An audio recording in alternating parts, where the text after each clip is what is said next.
অসমৰ বন বিভাগে কাজিৰঙা ৰাষ্ট্ৰীয় উদ্যানৰ দাঁতি কাষৰীয়া ৰাইজে যাতে জৈৱ বৈচিত্ৰ্য সংৰক্ষণ আৰু বন্যপ্ৰাণীৰ সুৰক্ষাৰ ক্ষেত্ৰখনলৈ সহায় কৰে সেই লক্ষ্য লৈ বন বিভাগে কাজিৰঙাৰ ৬ষ্ঠ সংযোজনৰ দাঁতি কাষৰীয়া অঞ্চলৰ ৰাইজৰ মাজত EDC গঠন কৰে। বন বিভাগে গঠন কৰা EDCৰ সমূহক নাৱাৰ্ডৰ সহযোগত মীন পালনৰ ব্যৱস্থা গ্ৰহণ কৰিছে। কাজিৰঙাৰ ৬ষ্ঠ সংযোজনৰ দাঁতি কাষৰীয়া তেওৱালিপাল গড়পাল আদি অঞ্চলত কাজিৰঙা ৰাষ্ট্ৰীয় উদ্যান কৰ্তৃপক্ষই গঠন কৰা কেইবাখনো EDC সমিতিক মীন পালনৰ বাবে বৃহৎ পুখুৰী খান্দিবলৈ ধন আবণ্টন দিছিল।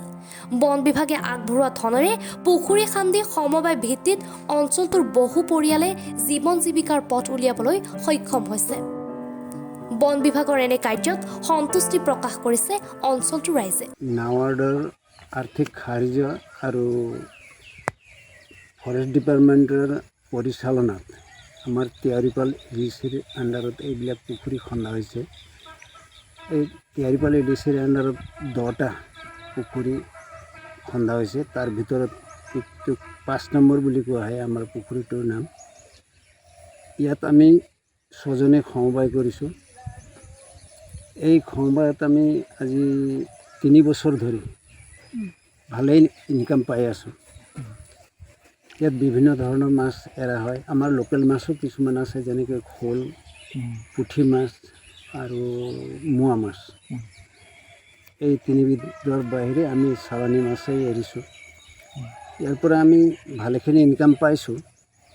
এতিয়া এই পুখুৰীৰ পৰাই আৰু ভাল উন্নতি পালোঁ হয়, কিন্তু আমাৰ যিটো ছিষ্টেম আছিলে সেই ছিষ্টেমমতে নহ'ল।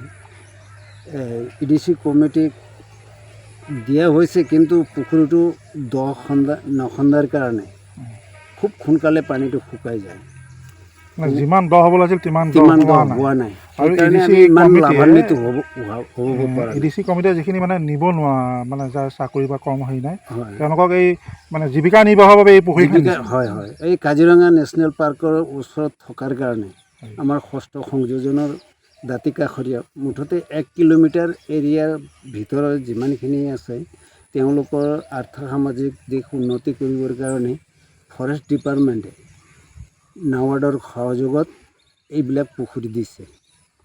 কাৰণ এইটো দিয়াৰ মূল অৰ্থটো হ'ল এই দাঁতি কাষৰীয়াও এই ফৰেষ্টৰ দাঁতি কাষৰীয়া অঞ্চলৰ মানুহখিনি যেন ফৰেষ্ট ডিপাৰ্টমেণ্টৰ ভিতৰলৈ, ফৰেষ্টৰ ভিতৰলৈ নাযায়।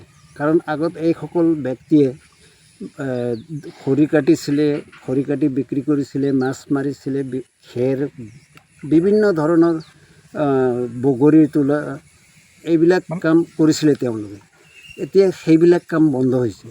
কাৰণ সেইবিলাক এই EDC কমিটিটো আমাক ফৰেষ্ট ডিপাৰ্টমেণ্টে দিয়াৰ পিছত। চতিয়াৰ পৰা চাহিদুল ইছলামৰ ৰিপৰ্ট, এনি ভাৰত 24।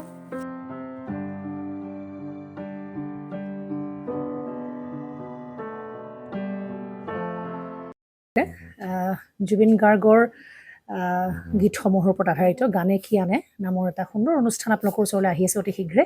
অহা 15 আগষ্টৰ পৰা ধেমাজিৰ পৰা প্ৰথম অডিশ্যন আৰম্ভ হ'ব, আৰু সেই অডিশ্যনৰ যোগেদি বিভিন্ন কণ্ঠশিল্পীসকলে যিসকলে এই অনুষ্ঠানত যোগদান কৰিব বিচাৰে, তেওঁলোকে এই অডিশ্যনৰ যোগেদি আগবাঢ়ি আহক। আৰু জুবিন গাৰ্গৰ বহুত ভাল লগা গান আমি সদায় শুনি আহোঁ।